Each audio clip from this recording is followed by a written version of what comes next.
Mesdames et messieurs, et chers admirateurs, chers artistes, bonsoir. Donc bienvenue à tous. Je vous remercie de votre présence pour accueillir, lors de cette 262e exposition du Château de Grouchy, de la Galerie de Grouchy, 4 artistes de grand talent. 1, 2, 3, 4. Nous connaissons déjà chacun d'eux grâce à nos amis de l'association du Caratin de Jouy, atelier vivant d'art graphique, qui organise chaque printemps, depuis 5 ans, une magnifique exposition dans le cadre de la fête nationale de l'Estampe, réunissant au château graveurs et lithographes de renom. Les 4 artistes mis à l'honneur ce soir ont donc déjà honoré ces lieux de leur talent, et nous avons aujourd'hui le privilège d'entrer plus encore dans leurs univers respectifs, et ce jusqu'au 30 octobre prochain. Je remercie donc pour leur présence à mes côtés ce soir, Madame Kazumi Yasa, Monsieur Toyo Shinohara, Kindelbert et Marc Valentin. Bienvenue donc à vous 4 et merci pour ce magnifique accrochage. Je commencerai bien sûr par Madame Kazumi Yasa. Madame Yasa, vous êtes née au Japon et avez étudié les arts à Kyoto, Paris et Oslo. Depuis 1968, vous exposez dans de très nombreux pays et vous avez aussi différents prix lors de salons valdoisiens tels que Sannois, Montréal ou Montmagny. Ceci est un très grand honneur pour nous de pouvoir admirer vos œuvres ici, car certaines de vos réalisations sont intégrées aux collections de la Bibliothèque nationale de France, du Musée des Beaux-Arts de Caen et dans de nombreux autres musées en France et à l'étranger. Vos compositions épurées sollicitent l'imaginaire, voire la spiritualité des visiteurs, et ce petit pas de côté n'est pas un luxe dans le rythme effréné de notre quotidien. Auprès de vous, Madame Yasa, nous avons la chance d'accueillir également le travail de votre conjoint, Toyo Shinohara, qui, pour sa part, a suivi des études de physique appliquée avant de se former aux arts à Paris, et notamment en gravure à l'atelier 17.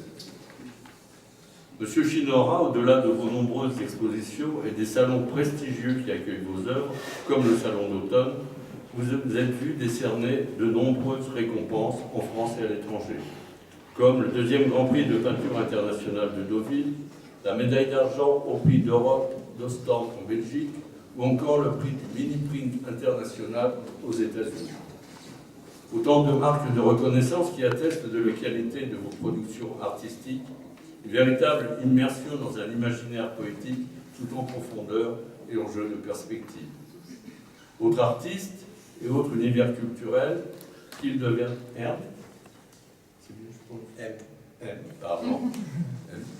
Français d'origine cambodgienne, nous propose sa propre synthèse créative entre la culture française et khmer. Kim de Verde, vous peignez depuis l'âge de 14 ans et les différentes rencontres artistiques qui ont jalonné votre parcours vous confèrent de nombreuses influences de techniques et de styles.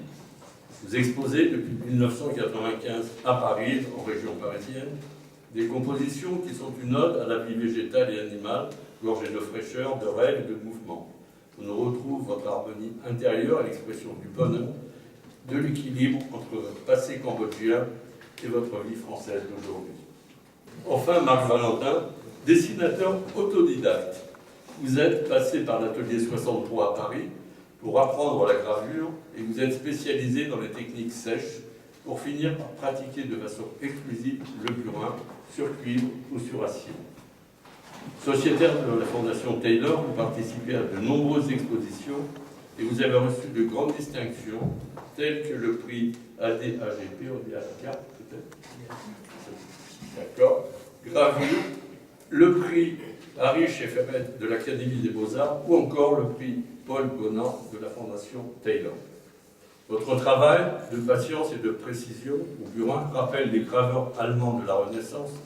Il sert une iconographie de personnages mythologiques ou symboliques interrogeant l'héritage de la culture occidentale. Merci à vous 4, encore une fois, de conjuguer vos talents sur les cimaises de cette galerie pour notre plus grand plaisir. Bonjour, alors, je m'appelle Kazumi Kiyasa. Je suis artiste peintre et graveur. Et j'ai fait des expositions avec mes gravures Urhot. technique de haute. Et avec un couleur, c'est avec. Mais essentiellement, c'est pour une seule plaque, avec plusieurs couleurs. Mais finalement, de temps en temps, j'ai utilisé plusieurs plaques. Ensuite, ça donnait une image assez compliquée. Mais j'aimais bien de travailler, mais surtout avec le main et puis avec un peu de sel et poivre comme cuisine. Alors, j'ai fait de tirage, pas beaucoup, 25, 30, voilà. Et maintenant, j'ai attiré de couleurs jaune et noire et blanche. Ensuite, c'est le sujet un peu mystérieux, mais je ne sais pas quoi, mais j'aimerais bien le sujet sur la Lune. Alors, peut-être que je viens de la Lune, on ne sait pas exactement, mais c'est la Lune levée. Ensuite, celui-là, pour aller à passeport pour la Lune, et les autres, la lumière à la jaune. Lumière de jaune et Lune. Quelque chose comme ça. Mais je ne sais pas où est-ce que je peux y aller, hein, mais en tout cas, c'est à peu près ça. Avec certaine imagination, mes œuvres, c'est suivre, amener jusqu'à où? Peut-être jusqu'à la Lune, j'espère. Voilà. Celui-là, c'est le titre Crève de Lune. Alors, ça veut dire c'est ça aussi, il y a une lumière de la Lune, mais dans l'obscurité, le ciel noir, c'est la Lune qui vient, ça me parlait beaucoup de choses, alors un peu de poétique, mais j'aimerais bien de lumière, ça, comme ça.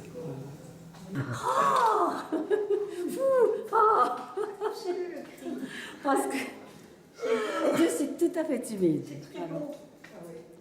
Mais celui-là, c'est le titre Dormant dans la vallée. Ça veut dire que j'ai fait de grande forme de rond. Et ça veut dire que c'est une sorte de vie, complétée de la vie et énergie et lumière. Alors, ça donnait de quelque chose réalisé. Cette gravure, c'est le titre, le trace du temps. Ça veut dire que j'ai fait beaucoup de peintures, mais c'était toujours le même titre. Mais pour donner le titre, ça c'est assez difficile. Hein? Parce que on peut imaginer avec le titre, mais en même temps, je ne veux pas coincer avec le titre. Hein? C'est pour ça que pour avoir de plus de liberté, toujours c'est donné que c'est à peu près ce titre. Hein? Donc c'était ces gravures, ça appartient au monde de peinture. Ce qui est très important pour les artistes et pour les arts, on est toujours honnête et puis n'est jamais orgueilleux. Mais par exemple, les arts contemporains, toujours c'est moi, comme ça. Ce n'est pas ça. C'est toujours moi, c'est toujours la deuxième position. La première position, c'est l'œuvre, c'est la première position.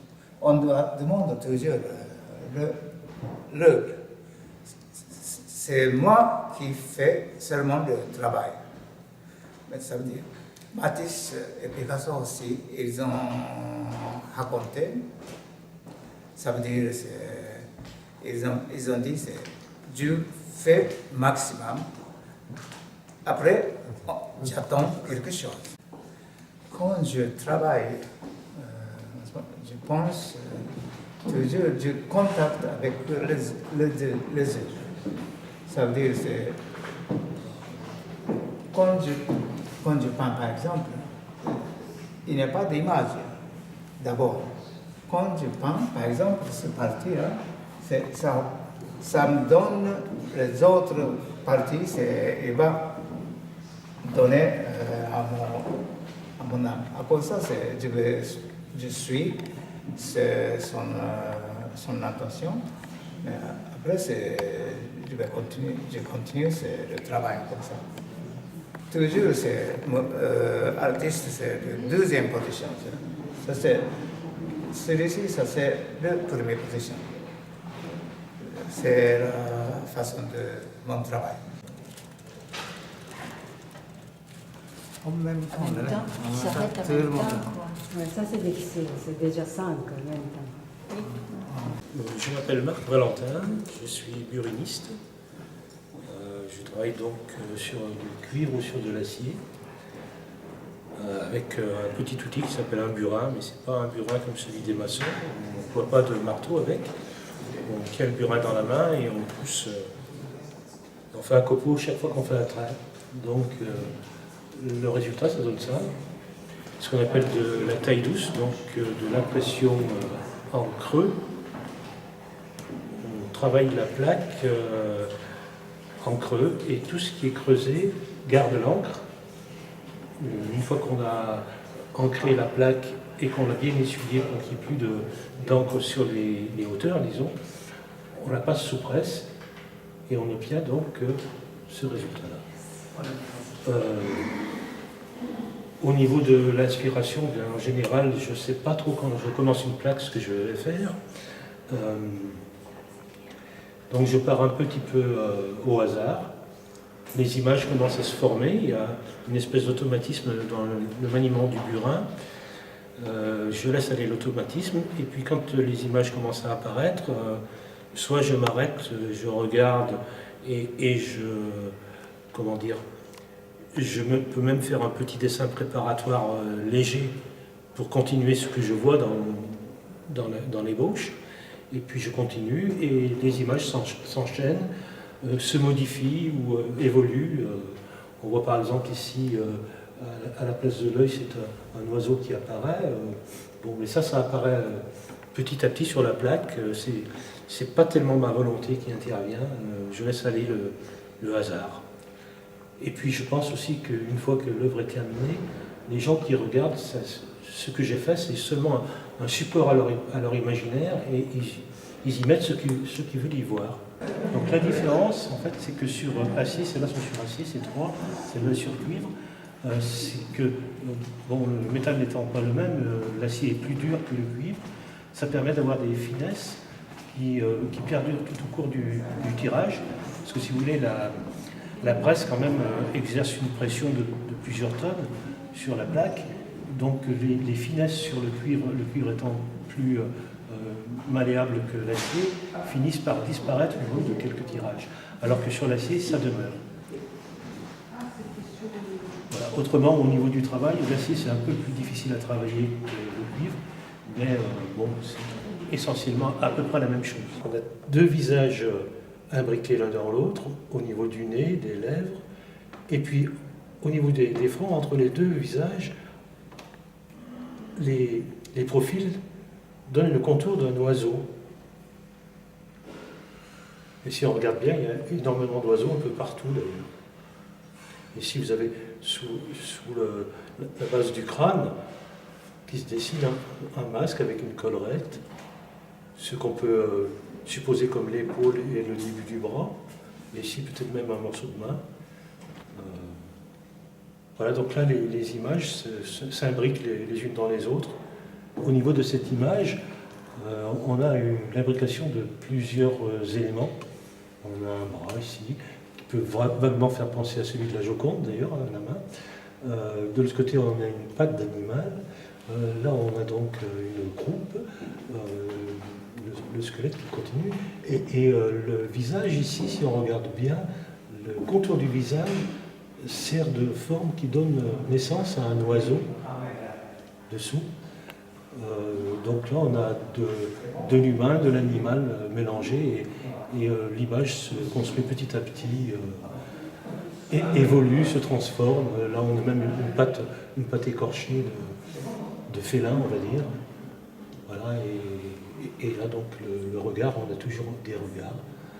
Dans toutes les choses que je fais, vous regardez, il y a des regards. Je m'appelle M, c'est mon nom, et mon prénom c'est Kindelbert. J'ai commencé à dessiner depuis l'âge de 14 ans dans mon pays et je suis arrivé en France en 1973. C'est parce que dans mon pays, il y avait la guerre avec des Khmers rouges, ils ont tué tous mes parents. Donc la tristesse en moi que je ne pourrais pas créer les œuvres comme je voulais, c'est là. C'est la tristesse que mes parents sont décédés, et mes frères, mes sœurs.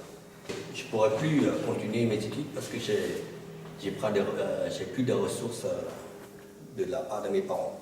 J'ai tombé sur une imprimerie d'art, c'est une imprimerie lithographie qui s'appelle Arlito. Depuis 1976, je suis rentré, j'ai rencontré beaucoup des artistes. Jusqu'à 1989, j'ai la chance de pouvoir retrouver un autre imprimerie qui s'appelle Mourlot. Ça, c'est le plus important, c'est le grand imprimerie d'art qu'ils connaissent dans le monde entier. Et j'ai rencontré plein d'artistes qui sont très très connus. Et après, il y aura M. Forest, IDEM. Je continue avec IDEM jusqu'à l'année 2018. Et fin 2018, je termine mon devoir, donc j'ai pris la retraite. C'est pas seulement des chevaux que j'ai créés, il y a aussi, d'après les traits, les taches, comme vous voyez là, ici il y a un ours, le nez, mais avec des taches devant l'ours, ça donne aussi une tête d'éléphant. Une tête d'éléphant, le trône est là, et le trône, c'est pas seulement le trône d'éléphant, mais ça donne aussi la création d'un poisson. D'un poisson avec un œil là, vous voyez. Et aussi, dans le corps du cheval, vous trouvez aussi un poisson scalaire, avec un nageoire là, un autre nageoire qui monte en haut, mais c'est le corps ça fait partie du corps d'un oiseau. Je dessine sur la fenêtre sur le cadre, et je ferai la photo de la fenêtre sur la plaque aluminium à l'envers. Une fois j'imprime, ça sera à l'endroit, comme ceci. Mais j'ai choisi en noir. Quelquefois, c'est en le ton sépia. D'après mes yeux, en noir, c'est une couleur que j'aime beaucoup. Et d'ailleurs, il y a beaucoup de gens qui aiment aussi en noir, c'est neutre. On n'a pas besoin d'autres couleurs pour animer cette image. Là, je fais un cheval. C'est un cheval qui s'appelle en relais. Et aussi, trouver le lion qui est en train de se battre. Il y a un lion là, il y a un autre ici, vous voyez, et les pattes là. Mais aussi, vous trouverez un buffle sauvage. La tête et les cornes là, la queue ici, vous voyez là, et ses pattes là. Mais dans le corps de buffle sauvage, vous trouverez aussi un mouflon qui se repose là, avec ses cornes ici. Mais c'est pas tout. Qu'est-ce que vous voyez d'autre? Avec des crâniens du cheval,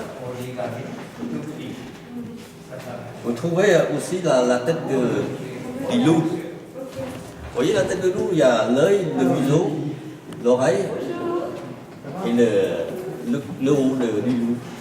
Mais c'est le haut du loup, c'est le tronc d'éléphant, donc l'œil et la tête ici. La lithographie que j'ai dessiné sur calque, et d'après le calque, on peut faire la photo sur la plaque d'aluminium. Donc c'est que le noir, que le trait noir, que vous trouvez le noir, ça, noir là, ça, c'est la lithographie, vous voyez. Donc, et après, j'ai raccourci à la main, parce que je ne veux pas que ça soit complètement couleur de la litho, mais aussi la couleur d'acrylique que j'ai payé par-dessus, comme les rouges, les jaunes, tout ce qui est en couleur, c'est acrylique. Mais aussi, il y a quelques crayons lithographie que j'ai dessiné par-dessus. Comme ce trait-là, iguane. avec comment ça s'appelle comme le pigeon, le tourterelle. C'est une tourterelle, vous voyez, le bac des dessin. Ça, c'est le crayon de la lithographie. J'ai fait en lithographie la tête de bulldog avec une tête de chat. Mais dans la tête de bulldog, si vous regardez bien, il y a la moitié qui fait la tête d'humain. Donc le nez, l'œil de bulldog, et puis la bouche, le menton, le front. Et aussi la tête de chat, il n'y a pas que la tête de chat. Il y a aussi la tête l'oreille du chat, c'est le bec de perroquet. Donc, vous trouvez l'œil et la tête pour être perroquet. Aussi, il y a une tête de cheval. Tête de cheval. Il y a aussi un tortue. Vous voyez la tête de tortue, la carcasse, elle est là. Et il y a un biseau, non, ibis. C'est un oiseau ibis. Vous voyez la tête là, et ses pattes ici. Et ça, c'est ses ailes. Ben, c'est carapace de tortue. Il y a simplement 3 exemplaires. Donc, j'ai imprimé en noir, mais la couleur noire en litho, c'est couvert par la couleur acrylique, donc on ne voit plus rien. On voit simplement la peinture acrylique, c'est comme si c'était original. Donc tout ça aussi c'est acrylique. Tout ces couleurs, tout est acrylique. Même le bec d'aigle, il y a aussi une tête de cycle, aussi, avec des ailes. Aussi, il y a un mouflon. Vous trouvez aussi une tête d'un oiseau. Là. Une tête d'oiseau. Et un œil de vache.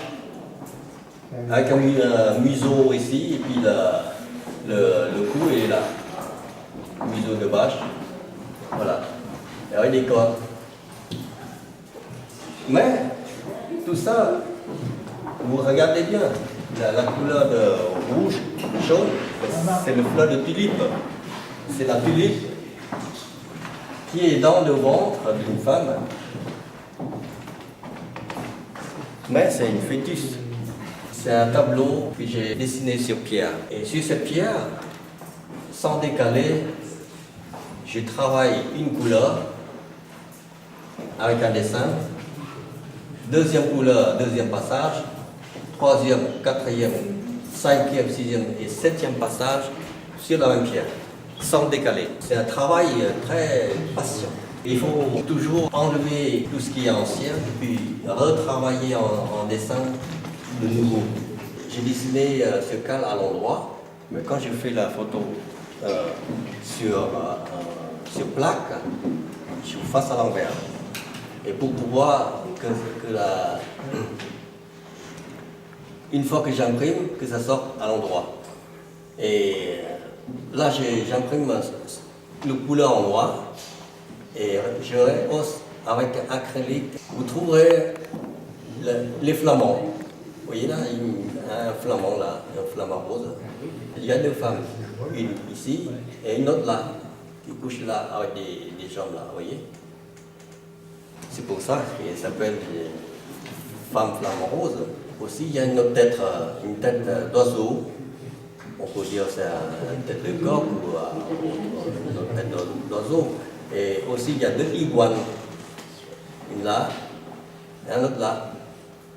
Et dans l'iguane, si vous regardez bien, tous les traits que j'ai faits, ça peut se faire aussi dans la tête d'iguane. Vous voyez, l'œil d'iguane, c'est l'œil d'un éléphant. Donc ça, c'est la trompe.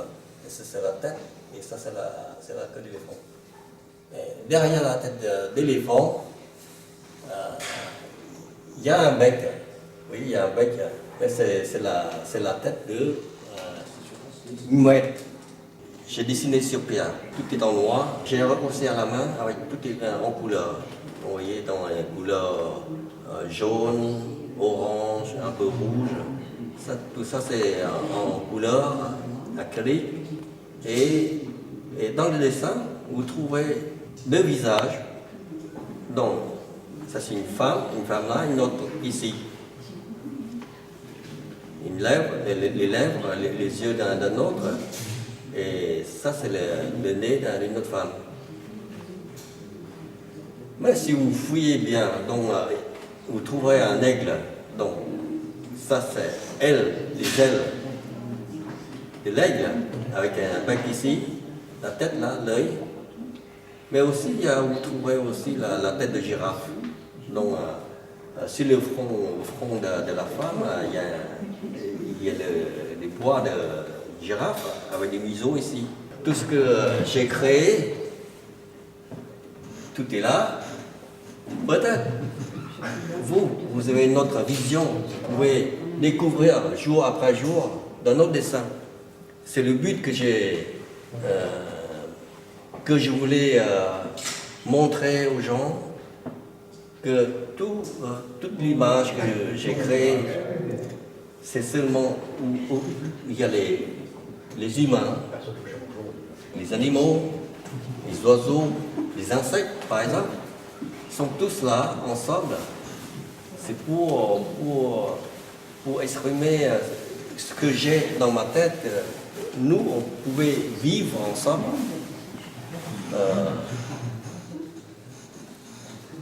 Il faut vivre ensemble, comme j'ai créé.